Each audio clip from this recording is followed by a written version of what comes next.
Bonsoir Claude. Bonsoir. Donc bienvenue à l'île de la Réunion, mais c'est pas ta première ici? Non, c'est la deuxième édition à laquelle j'assiste, mais c'est le number 3.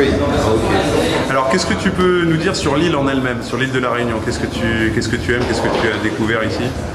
Je vais me faire massacrer, mais l'île de beauté, je ne sais pas si elle est vraiment belle. L'île de beauté, je ne sais pas si elle est vraiment en Corse ou à la Réunion, mais en tout cas, c'est un relief exceptionnel.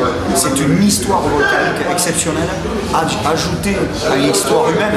Aujourd'hui, nous étions au-dessus de Mafat, qui est un cirque dans lequel vivent des gens loin de tout, et pourtant ils vivent, ils accueillent, ils vont à l'école. Quand ils sont malades, ils se soignent, ils vivent un tout petit peu en autarcie. C'est exceptionnel dans un département français de voir ça, mais c'est l'authenticité revendiquée qui est peut-être plus exceptionnelle que le seul fait de leur vie un petit peu écartée dans ce monde escarpé. En tout cas, tes yeux parlent en même temps et tu as l'air émerveillé de ce que tu as pu découvrir. C'est absolument la vie autour du volcan est quelque chose d'à la fois magique, mais qui nous rend tout petit parce qu'on sait qu'il y a des millénaires de ces phénomènes-là géologiques qui se sont produits. Quand on revient de là-bas, ou déjà quand on y est, on oublie tout. On oublie le camp, Red Bull, on oublie son club, on oublie sa vie. On est là, devant les merveilles du monde. D'accord. Bon, on va parler un petit peu boulot maintenant. Au niveau du camp en lui-même, qu'est-ce que tu en as pensé cette année?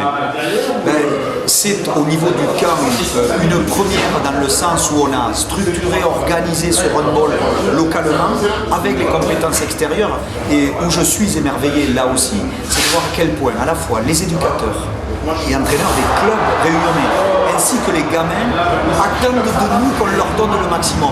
Vous imaginez cette récompense et quelque part notre ego flatté de pouvoir leur donner tout ce que l'on a en batterie, quoi. Et on leur a tout donné cette semaine et ils nous l'ont rendu au quintu. D'accord.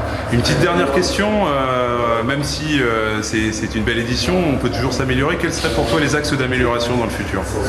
Je crois que nous devons, en amont de ce camp-là, pouvoir préparer des niveaux de jeunes, de façon à pouvoir mettre des éducateurs spécifiques au niveau de pratique de ces jeunes-là. Ainsi, on va pouvoir vraiment cibler leurs manques, leur donner plein d'outils pour qu'ils puissent tout au long de l'année travailler. Je parle toujours des jeunes comme des éducateurs, et ainsi laisser une trace, pas un one-shot où on passe une semaine et puis bon voilà, tout le monde oublie.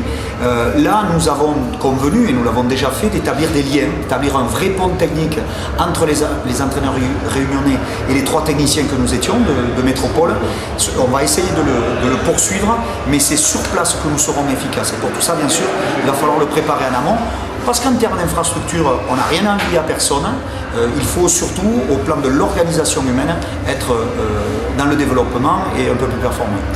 Une petite question qui m'est venue en même temps, je ne sais pas si tu souhaites en parler, au pire on coupera, mais tu m'as parlé aussi à un moment de la possibilité pour les éducateurs réunionnais de venir en métropole pour suivre un petit peu, on va dire in situ, dans la saison cette année. Oui, alors on a convenu donc une invitation, en tout cas à l'élan Bernet pour la Cortès, on peut recevoir beaucoup de gars. Ils sont prêts à venir, ils vont pouvoir assister à des entraînements des pros, mi-quotidiens, à des entraînements d'espoir, un quotidien plus d'entraînement individuel du matin, à l'entraînement des cadets France ainsi que de la Nationale 2 et les Minimes France. Ça veut dire que le mardi soir, on peut déjà avoir vu pas moins de 14 entraînements. Vous imaginez sur une semaine avec les échanges permanents. Je crois que c'est une formation continue, pas de rêve, mais en tout cas nécessaire, idéale et indispensable si l'on veut progresser, parce qu'on a tellement vu de bons jeunes qu'il est important de leur donner des compétences d'entraîneur autour d'eux. Ok. Merci Claude, je te souhaite un bon match et une bonne soirée. Merci et longue vie au handball.